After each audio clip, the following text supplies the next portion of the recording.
Hey Oh, fam, we sorry about that. We back. Let me tell y'all they something. When too. you about to talk about something serious, when you about to do the work that God has assigned to your hands, don't the devil get pissed off? Can I say pissed off? I don't say pissed off. You, I received a message saying y'all done pissed the devil off, and I was like, you know what? We about to destroy some curses tonight, and so the devil just had to get in, but Yeah, he ain't getting the Hey, victory tonight. All right, like y'all mad now. we I'm you ready. ma- mad. you mad? We I ain't ready. finna argue with Right, you. You right. mad, man? I'm not You argue big with mad, little you. mad. Mm. But let me show you how petty I am. Let me show the devil how petty I am. We still gonna talk about generational curses. All right, See, we still gonna do what we came here to do. We still wow. gonna talk about genetic determinism because we Speak finna break on those it. curses. So Speak we on we it. talked about what generational curses is. That's where you believe, or you feel that because of what happened to my grandparents or to my lineage, that it's gonna affect me. That because they had high blood pressure, I gotta have high blood pressure because it's in my DNA. That because they were sex offenders, I have to be a sex offender. Because they didn't go to college, it's not in my DNA to go to college. Because they weren't successful, I can't be successful. So that's what we're talking about. We're breaking these curses. We're not breaking curses because what's broken can be put back together. We're Ah, destroying those ain't that curses. it? All right. So we're All gonna right, we're not gonna destroy go to some church. generational curses tonight. All right, we're destroying them. We're Doctor destroying genetic Doctor Robert, determinism. you need to put your cash app down tonight. I'm sorry because I'm passionate about this. So I told y'all my thoughts on it. I told you some ideas of what generational curses and genetic determinism is. So y'all talk to me. Terry, I had asked you, tell me what's your feeling on generational curses or genetic determinism? So, He gonna say that all night. can y'all hear me? Mm-hmm. Yes, I'm All right. sorry. Yes, I'm So sorry. when I saw this topic, I had a conversation with Robert, and I was like, "This is touchy." Um, because of my upbringing, I had a lot of, "You're gonna be just like your mama. You're not gonna have this. You're gonna do this. You're not gonna Mm-hmm. graduate and do this." This is a very touchy subject for me. Um, being a woman of color and having kids, I canceled out that curse when it got to me because I don't want to transfer that curse over to my children. So everybody told me, "Oh, you weren't going to graduate high school. You was going to finish high school pregnant. You're not going to go to college. You're not going to do this. And if you have kids, your kids going to be the same way."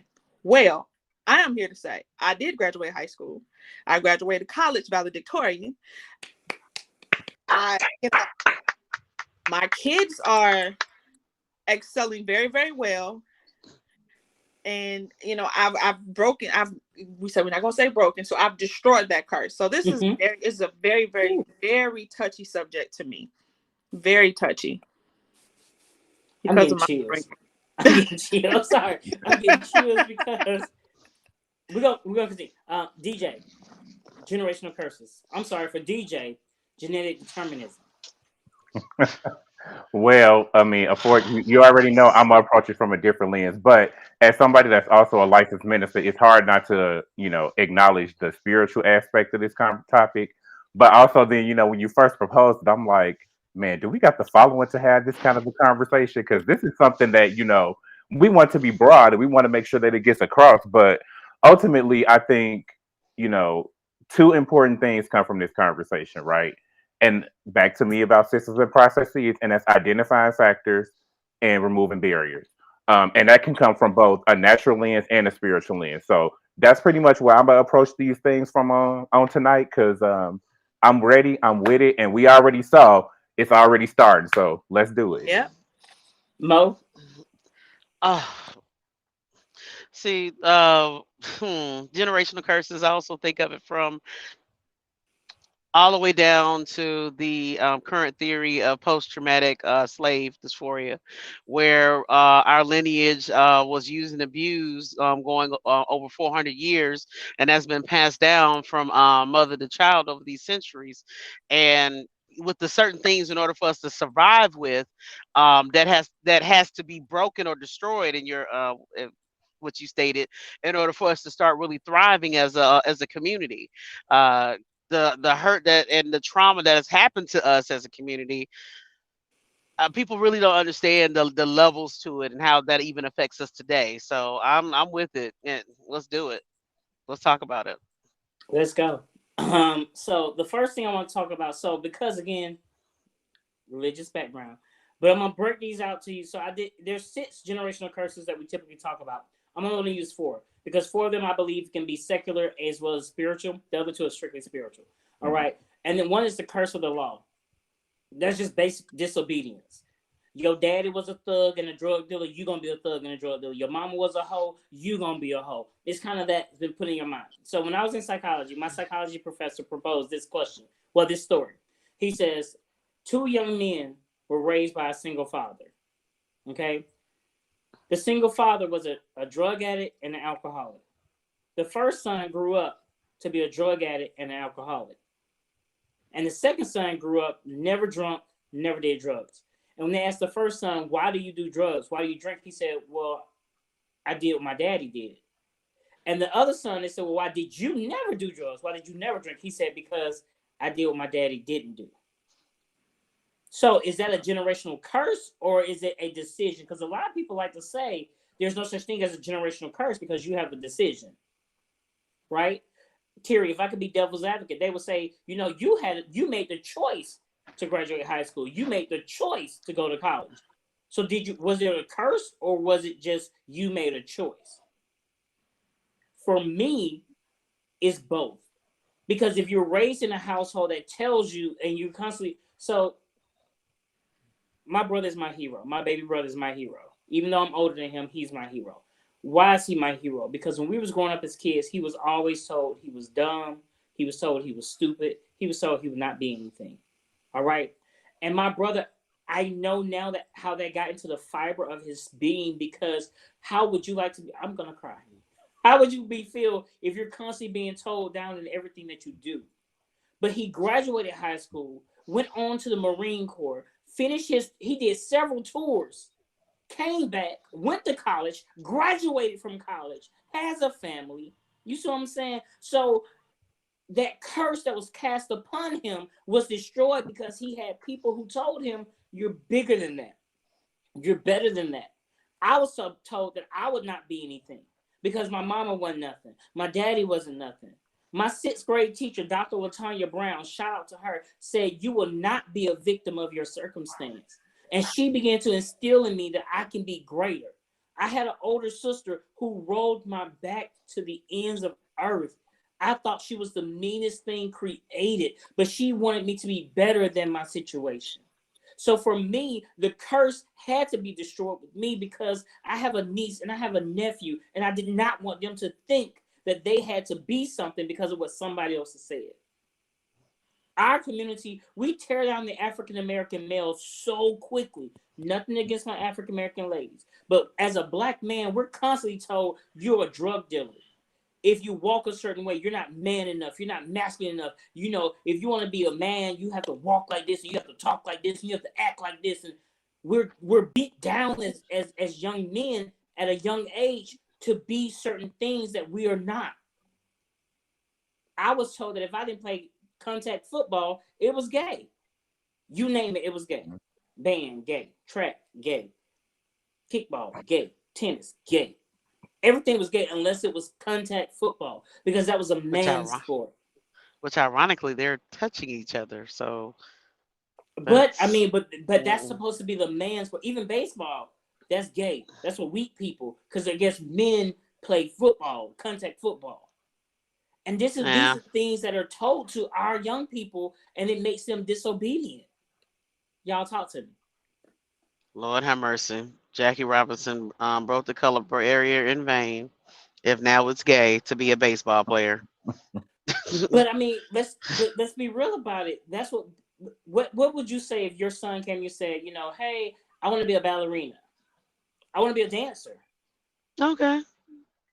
Let me Most go dads check would some be prices. most dads be like, oh, my son ain't finna be no damn ballerina. That's a girl sport.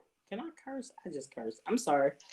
But quiet as kept, football players take ballerina classes in order for them to be more flexible. So, and But what? again, that's behind the scenes. What man at home when his son watching football says, I'm gonna put you in ballet so you can be more flexible? They don't. These are I mean, you're I'm just right. saying you've taken the time to get the knowledge. We're talking about the average American who sits at home, turns on the TV Sunday night football, and watches the Falcons against the Cowboys and watching with their little son. They don't say, "Hey, you see how limber that man is? He does yoga, he does ballet." They don't do that.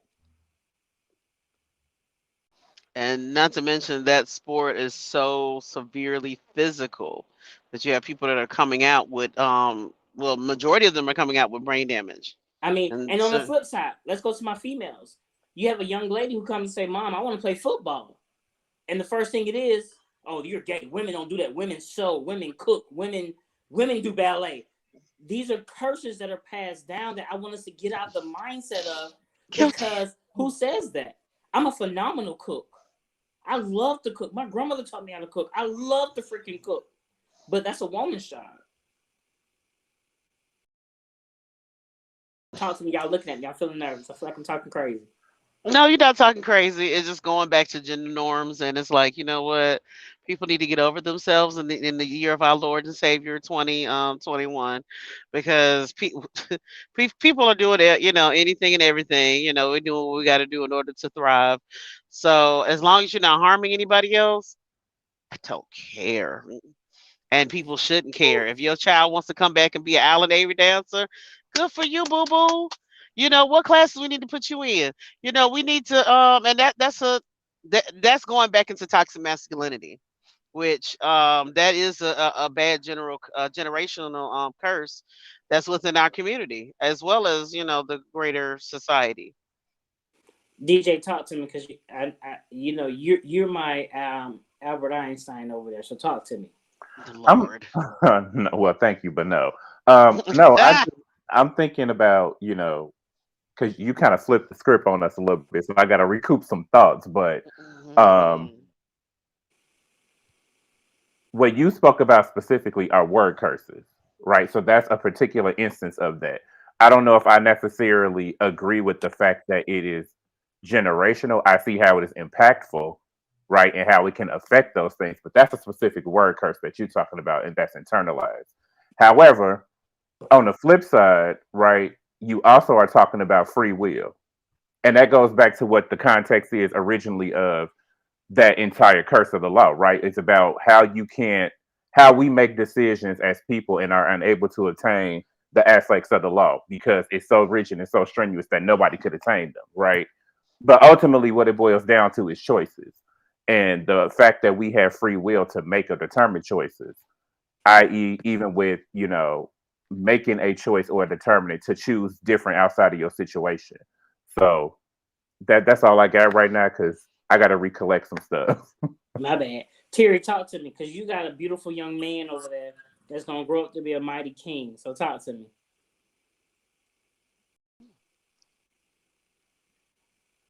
What you gonna do if Mari come to you and say, "Mommy, I want to be an ice skater"? Oh, I think she froze again. See? We can't. I see your lips move, but I can't hear you. Oh no! Can y'all hear me now? Yes. Yes. Yes. Tell y'all something. This is nothing but the devil because he know that I've been dealing with this here topic a very long time. Come on, say that. Trying to mute me. Mm. Ooh, that's good. We Mm. finna. Let me get me a B3, B Hammond up. Let me get my Hammond over here. Okay. Y'all know I'm Kojic. It don't take nothing but a dunk. No, see about that shit. Yeah, I'm telling you, y'all know. But that was the curse of man, right? So we talked about Mhm. disobedience. No, that was that wasn't the curse of man. That was the curse of the law. The curse of man is self-inflicted. Oh, DJ, the reason why I brought that up, I meant to tag on to that. The reason why I said that was generational is because that's what was passed down from father to father, then from father to son, then from son to son, then from son to son. And that it was just passed down through the generations that this is what men do. This is how men act. This is what men do. This is what men act. This is what a woman does. This is what a woman act. You know.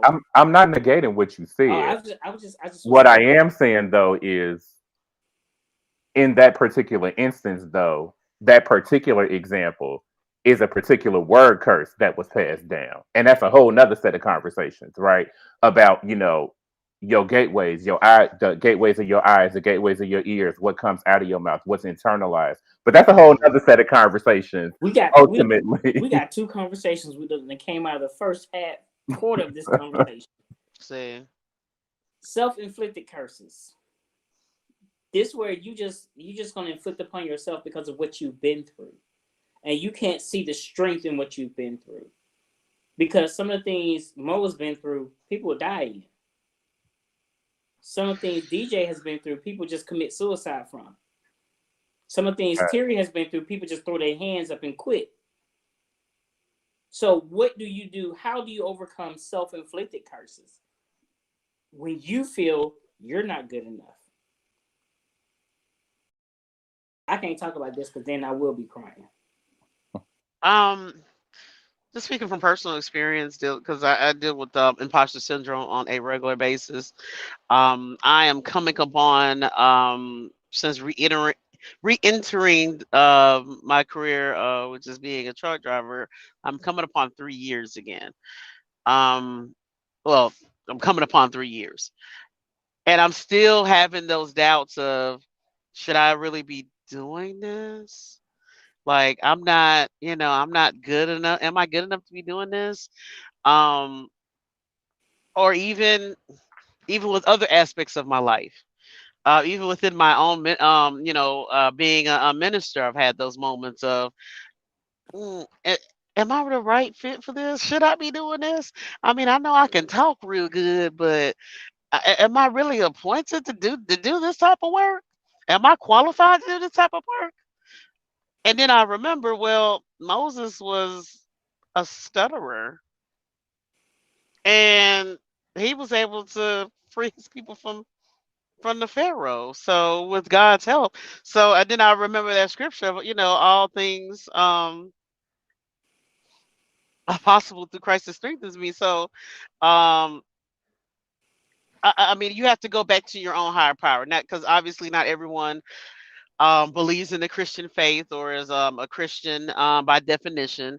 But at the same time, even if your higher power is yourself, that God within you, that inner higher being that's within you, it's more than enough to fill in whatever spaces that you don't feel adequate with. Well, I just segue with you. I just tell people that the Bible says God doesn't choose to equip; He equips the chosen. Yes. And just go back. If you go back through the Bible, He always chose the least of these to be the greatest of these. Mm. Remember David? Oh, come on, yes. You got to remember shepherd these boy. And David, God, moving on, because I will go into we'll start preaching. DJ Terry, talk to me, because y'all know I it takes nothing, because I just get tired of people beating themselves up, because that was me.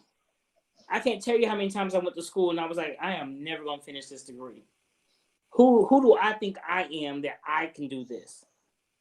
Every time I have to preach, it's always, who do I think I am that God can use me? With the stuff, if you open my closet, the amount of skeletons that will come out. My God.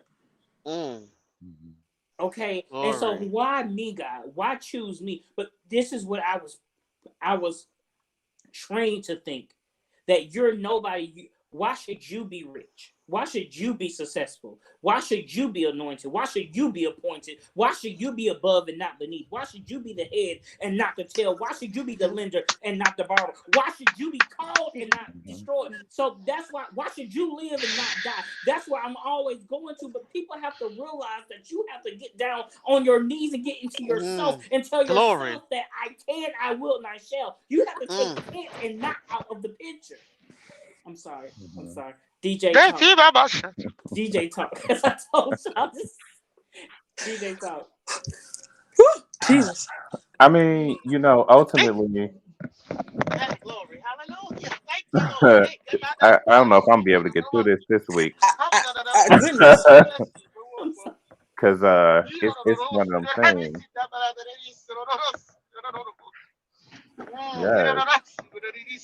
Because I think about the kids right here. You know, they come out to their parents that they're same gender love, and their parents turn their backs on them. And it's like, I didn't ask to be in this world. You act like I chose this. Like I chose reproach upon myself. I chose detriment upon myself. But I'm being who God called me to be. So if we don't help destroy these curses, we lose a generation. That's how I see it. Because my future is in somebody else. My future is in Arteria's house right now. That's my future. You know what I mean? And if I don't support them, if I don't lift them up, if I don't show them that they're kings and queens and they come from royalty and they can be whatever they want to be, if I don't show them that we had a black president, that we have a black vice president, if I don't show them that there is no limit to their success, then what have I done with my life? DJ, talk to me. Arteria, talk. Somebody else talk, please. I'm getting chills. Oh my God. I got the mother rock going on. I can't. Not right now. Give me a minute. Oh Jesus, I'm such a. It's hard to talk about generation.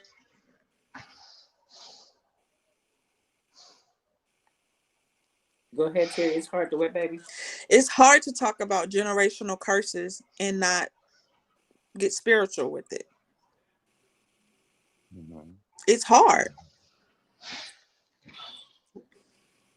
You know, me as an example, if I could be transparent, and I've been on this whole transparency cycle lately because I have been the one that hid behind a mask for a very long time.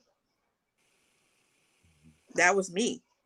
And so growing up, I was that raggedy child, that child that had nothing, that child, you know, everybody looked at me and said, oh, you gonna speak Ebonics, you gonna do this, you gonna do. I'm nowhere near that. You know, even into my walk into ministry, getting my license, I never thought I was gonna get it. What I'm gonna do with a ministerial license? You want somebody like me to walk around with that title? But then I realized he needed somebody like me to walk around with that title. I was needed.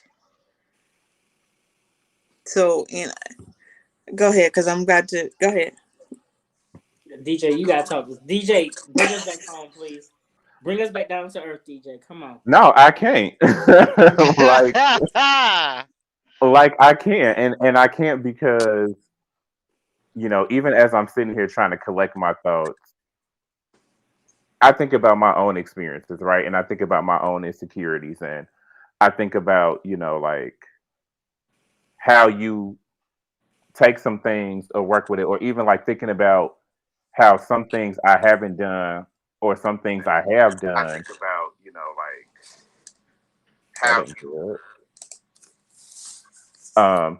but you know, you think about that and you really start to feel like and really understand, like, either I really didn't think enough about myself or the people didn't think enough about me. But then you also have that other portion where it's just like, then I look at what I've accomplished and where I am and what I've succeeded in, even to the places that I'm still going to. And I know that that's not of my own doing. You know, I know that that's all by the grace of God. And I know that for whatever reason that he has called me to be in these spaces and speak to these people the way that I have so that it's impactful, he has done so. And I'm not going to question that, even though I still wonder, like, are you sure you want me? Mm-hmm. Are you sure that I'm the person that, you meant to have this conversation with? Are you sure that I'm the person that you want to do that with? So much so that like I was at a training in Maryland like a couple years ago, pre-pandemic, of course. And we was at the bar. I'm not supposed to be trying to do stuff at the bar. We drinking, having a good time. And the word dropped in my spirit, like, tell him this, release this to him. And I said, me? And I'm in my head, people thinking I'm crazy because I'm like, but I'm like, me? You want me to release a word over somebody? But, I'm like, okay, all right, God, I'm going to listen, and I released the word. And now I look at the manifestation of that word because I didn't hinder it. And then having conversations with that person and knowing like in those same cycles, because our experiences are so not different, but so similar, that people have always told him he wasn't going to be able to have a seat at the table. He wasn't going to be able to make an impact. He wasn't, versed enough to sit in the room with senators and, people of higher calibers to be able to make this impact. And I'm watching him grow and I'm watching him thrive. And I'm just like, okay, God, like, I still don't understand why you chose me. I still don't understand why you chose this particular moment to do this, but it is what it is. And then just on another note, it makes me always think about that whole, like, are we inherently good or are we inherently evil conversation, right? Like, what is it about me? Which side of that coin do I lean more towards? Like, because I'm also the same way. Like, I know it's some things that I've done that, people look at me like, you did that? Yes, I did. But I'm also at a place now where I'm mature enough and I'm healed spiritually that I can own that and tell, yeah, I did it and I was the best one at doing it. I don't do it anymore.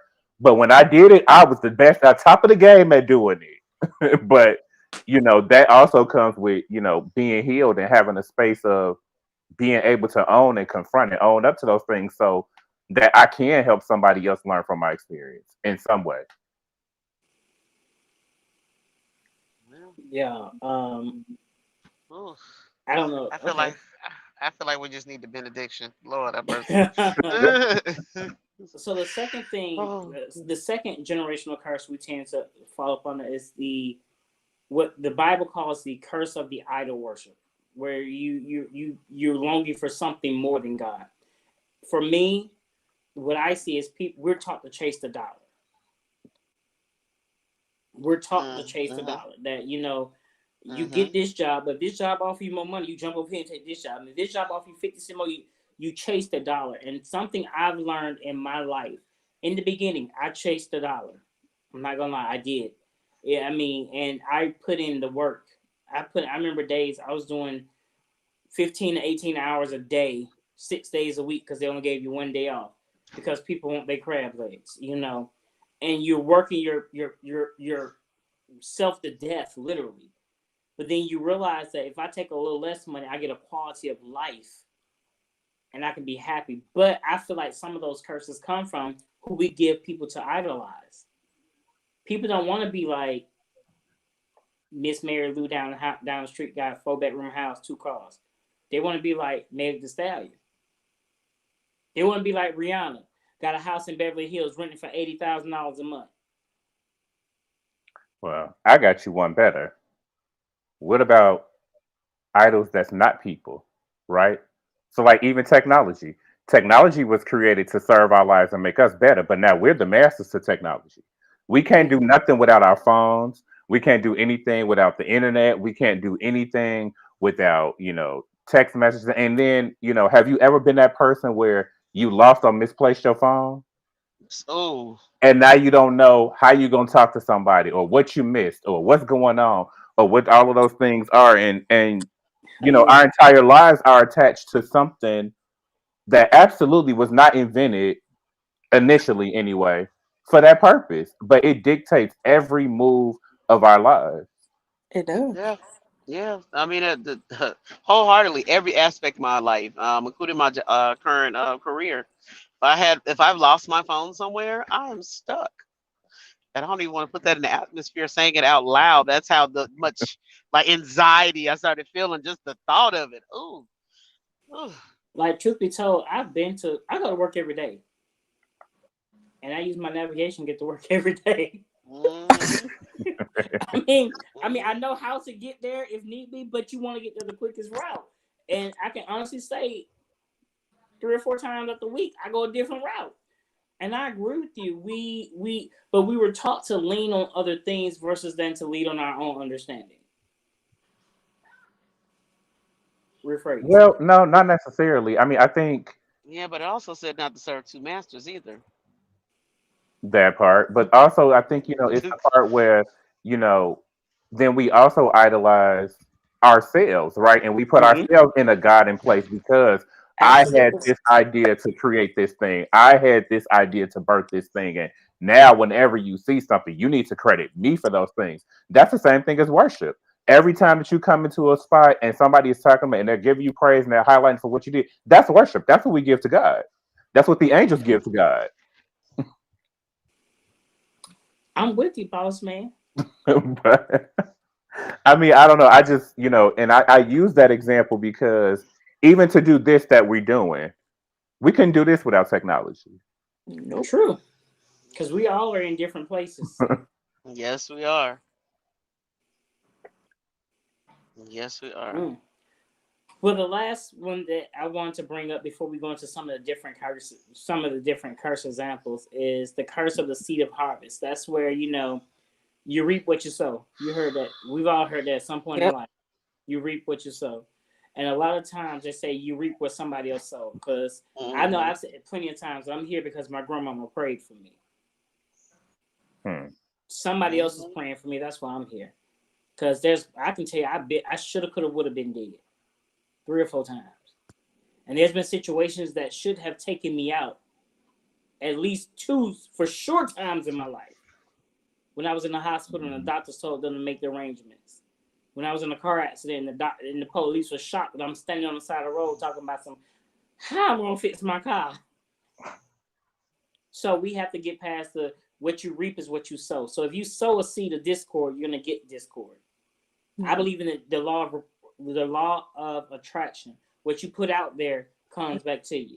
So if I put out positivity, if I put out I want a relationship, if I put out I want to graduate from college, if I put out I want to be a doctor, if I put out that I want to win and not lose, that the universe has to give that back to me. But I think we have to put it out there within reason. And what I mean by that, I can't say I'm putting out that tomorrow I'm going to win the lottery. While that is possibly true, I would first have to play the lottery. You see what I'm saying? So there's a give and take there because I don't play the lottery. So there's no way I can win it if I don't play it. Type situation. So if you say I want to graduate from college, that means you have to apply yourself and actually go to college. If you say I don't want to say again, got to put in the work. If you don't want to end up like your mother, then you have to do the opposite of what your mother did, like the young man did with the father. He says I did the opposite of what I saw my dad do because I saw how he ended and I didn't want that end for me. So that's where you go back to you do have the decision to make, but you have to be willing to make the change and be the first person to make the change because you never know what example you're going to set for the people looking up to you. Everybody has eyes on them. Somebody's looking up to you. You may not know it, but somebody's looking up to you and you're somebody's role model. And you may say to yourself, well, why me? Who am I that somebody will look up to me? Because they look at you and they see greatness in you. And if you can do it, I can do it. Do y'all remember that commercial? It was a college. And the college commercial was like, if she can do it, I can do it. No, if I can do it, anybody can. And I hated that because you make it sound like you're stupid. Like, if an idiot like me can graduate, an idiot like you can graduate. But we have to That's get why that the market's so saturated. But we have to get that mentality that, I don't want to be like XYZ. I don't want to do those things. My family grew up in the projects, but guess what? I want a house in Buckhead. I want a house in Manhattan on the 38th floor with views of the water. I want to live on whatever the big street in Chicago is that everybody will live on so they can see the lake and be downtown. I want to live next to Garrett's Popcorn so I can go next door and get me some popcorn whenever I want to. Oh, Lord, not the popcorn. Here we go. Yeah. There's an anointing in Garrett's Popcorn. Don't play with me. I'm a fan of its popping more though. If If you don't like Garrett's popcorn, you're a peasant. But we I have to like get. it, but there's other brands that I like a little bit more. Sir. But you also support Samsung, so need I say more? But we got to get into these That's why you can't generational keep a curses. charge. But we have to get in our mindset that we have to start sowing positive seeds and sow positive seeds in our community. So what seeds can we start sowing? Mo, Arteria, DJ, Robert. What seeds can we start sowing? We can, start with the narrative. We can stop the narrative of black on black crime because that's a myth. It's called proximity crime. People do crime near their house. That's a way of life, and we're more segregated now than we were 50 years ago. Black men take care of their kids, statistically higher than any other ethnicity in this country, whether they are in the home or not.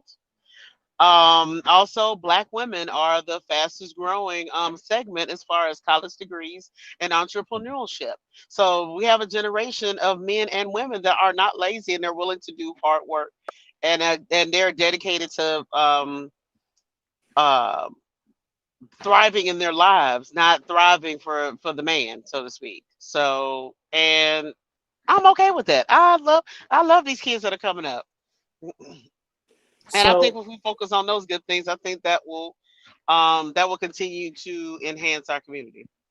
someone from my job who is watching sent me a Hmm. message and said, "How can we stop the curse that a woman should be behind a man?"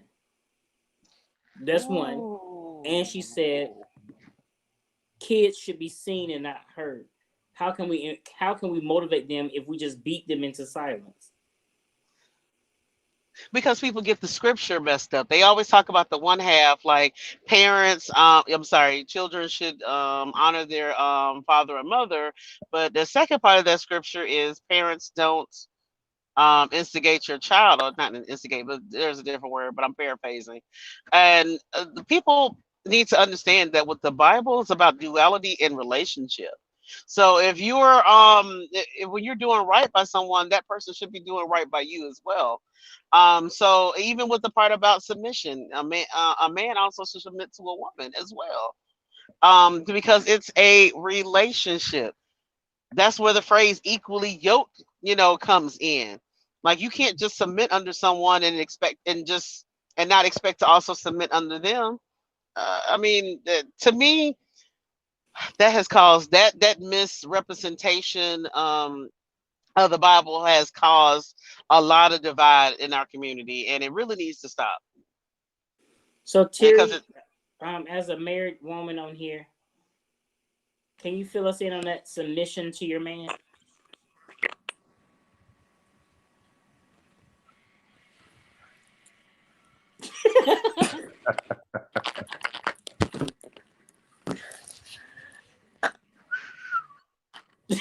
Yo, in her defense, she said we need to get out of that thought process. Yeah, no.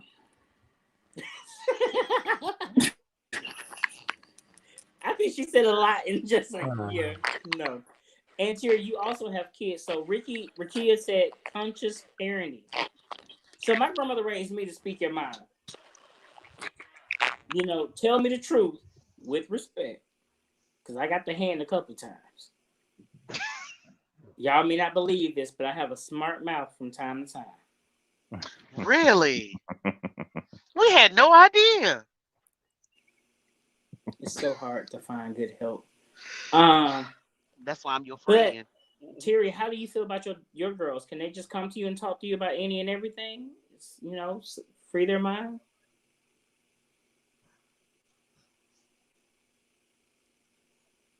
You're on mute. There you go. So the people that know me know that I've always taught my kids and will continue to teach my kids, speak your mind. However, do it in a respectful manner. DJ, do you want kids? At some point. So will your kids come to you and be able to speak their mind? Absolutely. And I think that's one of the things that at least my siblings who have kids, and even with me, I think that's one of the things that we absolutely wanted to change from, child rearing dynamics. But also, um, I think it's important to understand, to go back to the initial concept or the initial questions, is that the Bible was a book of law that's antiquated at this point, right? Jesus Christ came to reverse the law. When he came, those harsher, stricter laws that nobody could be able were no longer applicable, right? With that being said, we all have a responsibility and an obligation to be able to look at things through a more loving lens, because that's the greatest of these things. All the greatest of these things is love, right? So we have a responsibility to look at things through a more loving lens. In that, though, we have to be conscious, right? And so, to your point, yes, I would like for my future children to be able to speak their minds and do so in a manner that makes sense, that highlights how they feel. I also think, we run a problem with that, though, when we add that last part on there about, but in a respectful manner, because now I'm trying to dictate what you can and cannot say. So in essence, it's an oxymoron, right? Because I want you to tell me what you're feeling, but I want to control how you tell me what you feel. They can't, coexist. Now, I'm not saying that to say that they can just walk up to anybody at any given time and, call them everything but a child of God. No, absolutely not. Right. But in that same token, I can't control how you, or I shouldn't want to, I guess. If I'm saying that I'm creating a space for you to safely and accurately talk to me and confide in me and to speak how you feel and be confident in that same vein, though, I can't control how that is reflected, because that defeats the purpose. So for me, I hear you and I agree with you. But what I would not. My kids can come to me and say anything, and when I say respectful, it means don't come and be like, "Listen, mother F, you the motherfucker." At this point, you're not my child anymore, because when you open your mouth to curse at me, you have became Lil Billy on the street. Oh no, I don't disagree with you in that. Hear me out. Okay. I'm not saying that, and I did say, I'm not saying that that means you just walk up to somebody and say, "Listen here, blah blah blah blah blah." Like, no, not at all. But I think too, we often, and I don't know, maybe it's just me and my experience and things that I've seen, is that when parents do say that and they're like, "Yes, I want you to speak your mind," but then when the kid actually is saying what's on their mind, Mm-hmm. it's an issue. And so And it's now like, that I agree with. what you can't, do both of those things. But I think it goes back to that initial question, or at least this initial point of the, oh God, the curse, right? And Mm-hmm. that's, when you're planning, part of planning is that understanding that what you plan for may not happen exactly as you planned it. I Right, mean, right. we see that in the natural world through farmers and crops. Sometimes the crops produce a harvest, sometimes they don't. And some same thing. Sometimes you have this plan that, yes, I'm gonna go to this prestigious school and I'm gonna go and I'm gonna major in this, and finances dry up, and now you got to take the community college route to get to your goal. And in that route, you change your major. So, understanding that it's still a very fluid concept in those things, that it doesn't necessarily have to be this stagnant polar opposite kind of approach, and we look at it through this what people call karma, right? What you put out there, you get. What goes around comes around, those kind of things. Well, that's not necessarily true. And we have to be very conscious and very honest and forthcoming with that's not always the case. Sometimes, yes, bad people get away with doing bad things, and sometimes good people suffer for decisions that bad people have made. That doesn't mean that those individuals deserve that, but unfortunately, that was a consequence of those actions, and it does lead back to that for every action, there's an equal and opposite reaction. Thank you, Sir Isaac Newton. But you know, but again, it's not always that kind of cut and dry black and white model. Okay, okay. I was waiting for that because you a spiritual DJ. I needed that professor to come out real quick. I'd be looking for my systems and processes. I'd be looking for that. And Well, when you you you came in, you changed the game. I couldn't even come with the stuff that I wrote or that I was thinking about that was related to mm, systems, because you hit home, and so it was really well, something that was just like, no, this is the time to speak true. and so like I feel like, so hear me clearly because I have my notes. I've been in ministry since 2002. You write out your notes. You have your plan, and I think when we just the technical difficulties that we had, I think God just said, no, let's take off the mask, let's take off the show, and let's just show the people who we really are. Because, like Terry said, generational curses hit home. Because my sister, myself, and my brother, we destroyed the curse. We went to college, we graduated from college, and we went on to get advanced degrees and certifications. And I don't think it's going to stop there. And I think for me, when my nephew came to me and told me, he was like, Uncle, I'm going to college because, I saw you and my mama. To me, that was like, I was here. Beyonce, she sung the song, I was here. I left my footprint in the sands of time because I touched somebody else's life. You know what I mean? And I think that's when you start to destroy the curse, is when you touch somebody else's life and make a change. There's 2 young men who look up to me and they call me Pops. I am not that old. But both of them was like, I wanted to do something that I thought I couldn't do, and you helped me achieve my dream. I wanted to be a truck driver, but instead of being a truck driver, now I'm an owner. I own my own business because you showed me that not only can I achieve my dream, but I can go past my dream and live a better dream. And I think that's what we have to start doing at this point. To start destroying the curse, we have to start building up ourselves and our people. And one thing to destroy the curse, and I know y'all not going to agree with me on this, and I'm okay with that because I still love y'all at the end of the day. I try my best to support African-American businesses. I do. However, space. When you charging me $20 for a 10-piece wings and your wings this big, that's going to tick me off. Stop trying to milk the community because we're trying to support you. Now, hear me clearly. I don't ask for discounts. I don't ask for the hookup. If your stuff costs $20, I'm going to pay you your $20 because I'm supporting your business. But I just want you to give me back good service and a quality product. Can we break that curse? Can we destroy that curse?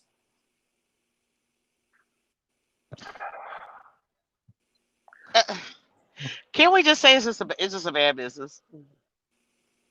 Because we don't get the same level of vitriol for Asian-owned businesses or Latino-owned businesses within our own community. I'm just saying in general, a bad business is just a bad business. Period. Because a prime example, our show is run by a small Black business, and Ricky C's social media is doing an awesome job, an excellent job, and I refer her to anyone and everyone that wants to start up their own podcast. I just feel like that there are going to be people that are mediocre. We're not good at everything, and baby, if that ain't your shout, that's just not your shout. Remember, Bishop Flunder has said in her speeches one time, when you think you're being called as a pastor, maybe you're not being called as a pastor. Maybe you just need to open up a good old Christian nonprofit, and that's okay. And that's okay, baby. And that's okay. Maybe you had that dream of your restaurant, and you feel like this is what you need in order to survive. Well, baby, that business model is not necessarily working with that price point. Maybe you need to switch to some different food. Black people eat more than just chicken wings. But also, I think that that brings the important part of the conversation back to specific types of curses, right? And that in particular is the curse. I'm sorry, could you repeat that? Yeah, I was saying so. The enemy is busy. See, there it is. Mm-hmm. Boy. I went on mute. Everybody go on mute and see if DJ can talk. Okay, can y'all hear me now? Is that right? Okay, cool. So no, I was saying I think that's a specific curse, the curse of poverty, right? And so what you're talking about specifically is 2 things that's incorporated in that, and that's back to my systems, because thank you for bringing me back on track, right? Because that underlies the systemic factors of an unjust economical system and an unjust inclusive system, or non-inclusive system, excuse me, that has already been designed and structured for people to not thrive in those environments. I.e., when we look at the historical context of the original Black Wall Street, when you see that those things were happening and it was thriving and there was communal growth and communal wealth, what happened? It was intentionally obliterated and attempted to be completely written out of the historical record. That's one part of that. The other part to that is the other curse of poverty, in which everybody that has access to resources or capital blames those who don't have access for that situation without addressing the systems and the processes that are in place that cause those things, right? Third, let's talk about what's really going on. Another part of that, like I said, is the hoarding of resources.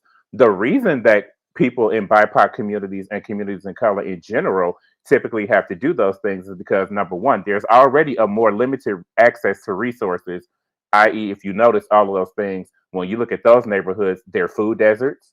So that means I already had to exert more resources to be able to even get the product. Number two, I have to, if it's a larger chain or somebody that really is doing it, now I have to spend money to get those things imported or shipped to me, right? So again, that's a further strain on my resources on top of overhead capital, taxes, employees and staff, right? And not to mention, because of what's going on in the current global climate, because of the pandemic, nothing is the same. Everything is astronomically high. Like I was looking about that the other day and just thinking about like, how much now it costs to get a can of Lysol when they was $2 or $3 before all of this stuff happened. So I'm saying all of that to say I don't negate the fact that the service, right, was substandard, but we can't throw that label on businesses that are impacted, I guess, or directly impacted as a result of this particular curse of poverty, because that ultimately is the underlying resource or the underlying reason behind a lot of those factors. Thank you, Professor DJ.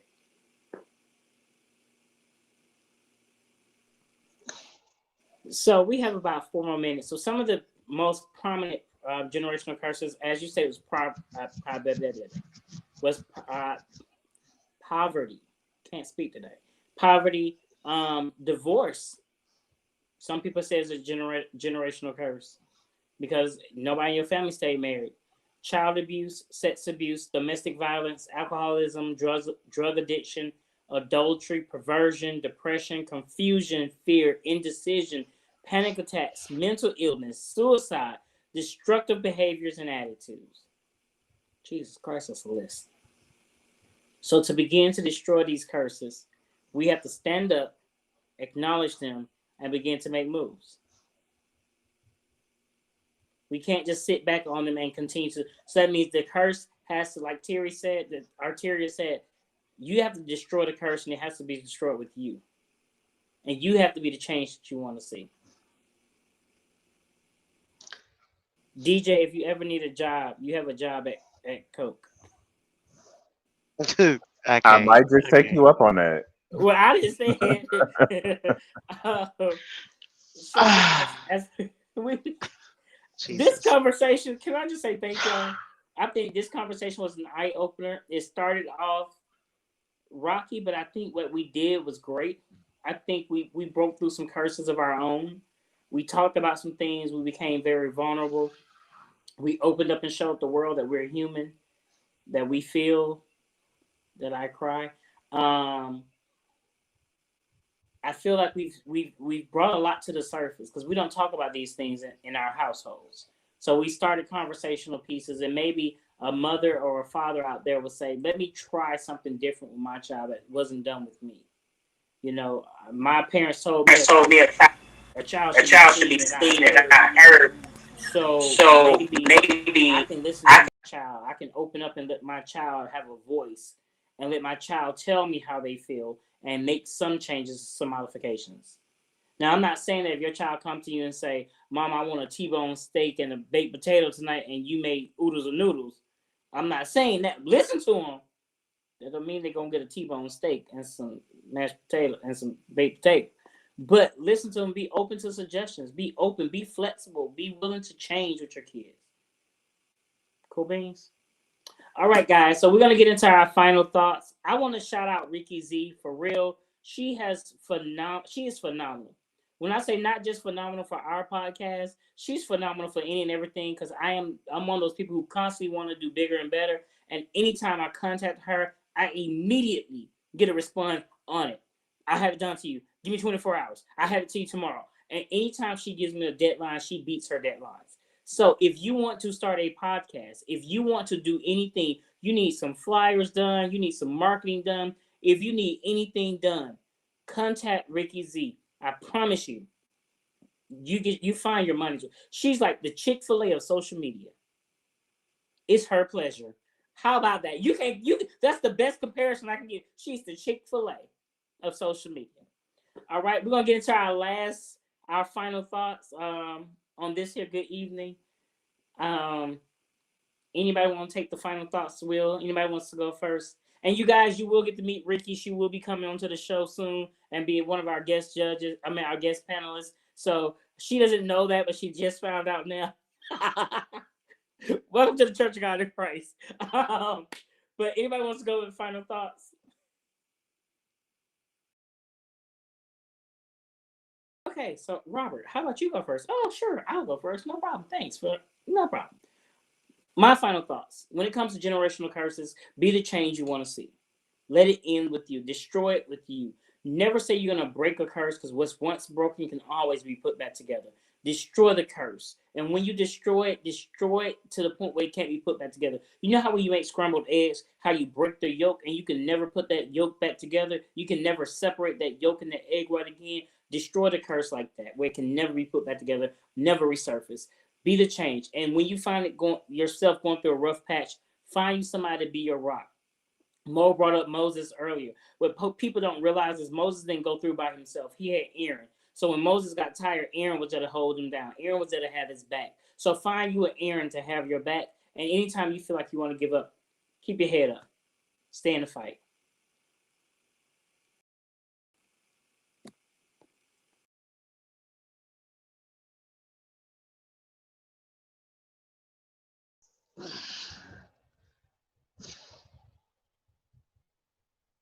All right, normally I'm the closer, but I guess I'll go ahead and go. Um, to my babies out there, I know it sounds cliche, but it gets better. Whatever boulders that you have in your way, whatever mountains that you have in your way, you can overcome them. Speaking from personal experience, I'm being real transparent, and I'm really on edge because I don't know how to take this by saying this out loud to the world. But I suffer from depression and post traumatic stress since the age of 9, along with suicidal ideation. And being within that, I'm still here. Statistically, I'm supposed to be dead. My mother also suffers depression. I'm pretty sure my grandmother also suffered some form of depression. Even my great grandmother probably suffered some type of depression. You know, coming up in, but life was hard coming, especially coming from Mississippi. But it gets better. You can do this. You can overcome this, whatever it is, whatever that is in your life. And just be open. You know, inspiration can come from some of the weirdest places. What helped me was comedy. One day I was watching, which I wasn't supposed to be watching as a child, but I was watching Martin Lawrence, one of his comedy specials. He made the phrase, said, "You know what? I can't see myself committing suicide. I can't do that. If I jump off a building, I might survive, and I might be walking around." He was walking funny. Of course, you can't do that now, but at the time it was funny. And he said something. He said that, if I'm gonna die, I'm gonna be like a little bee, and I'm going to take pills and fall asleep. Needless to say, at that point, I was like, you know what? These thoughts that I'm having, I know it's a little off the subject, but the thoughts that I was having, I was like, you know what? I can't do that to myself because you're right, I might survive and I might end up being in a worse position than I started with. So I need to, when I identify these thoughts, I need to start thinking about something else. And quite frankly, It wasn't a perfect, it wasn't a click like, oh, it went happily ever after.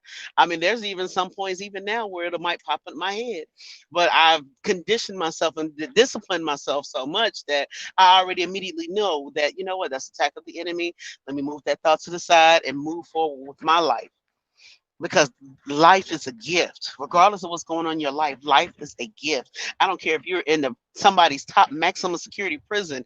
Being alive is a gift. Use it wisely. Go forth and prosper within your life, because tomorrow, the next second, it could be gone just like that. I need y'all to live, people. I need y'all to live. Destroy the yoke. Abandon it.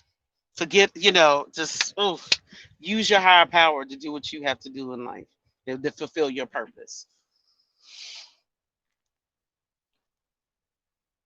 And on a lighter note, let me go ahead and let y'all know all donations are welcome. Make sure you check out my Cash App. You know what? I can't even put it out real good. Y'all know what it is up here in the corner. But I love every single one of y'all, and be safe and protect yourselves out here. I love you. Yeah, so I mean, man, y'all, tonight was deep.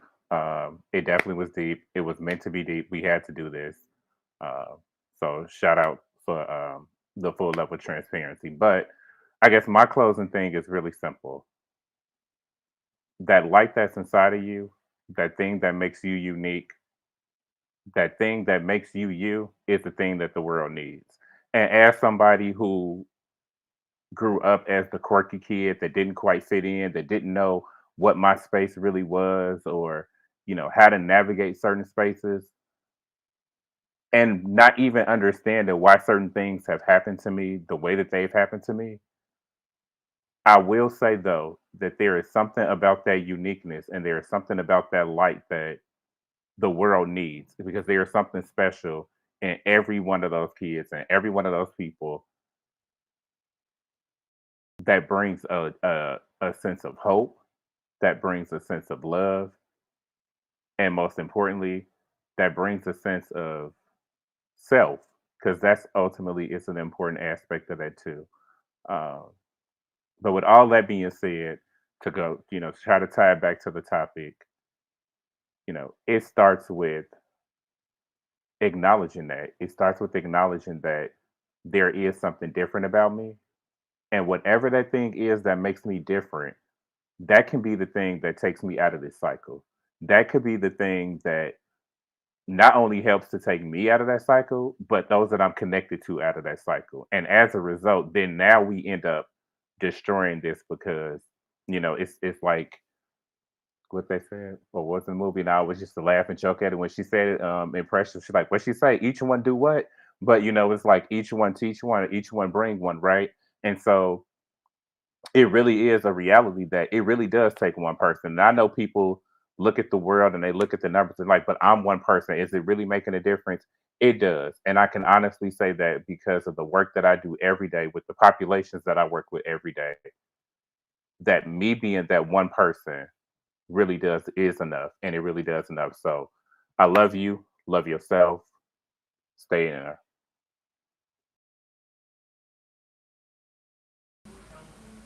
So I guess I'm the last one. So my final thought is not a final thought. My final statement is an apology. I'm going to say I'm sorry for masking up who I really am. I'm sorry for trying to walk around as this perfect person that I know I'm not I know I'm not perfect. I make mistakes and I fall. So I'm sorry. So from this point forward, you will get that role model. You will get that generational curse destroyer. You will get that from me from this point forward. My head will be held high, and no longer will my crown be tilted. So that's my final.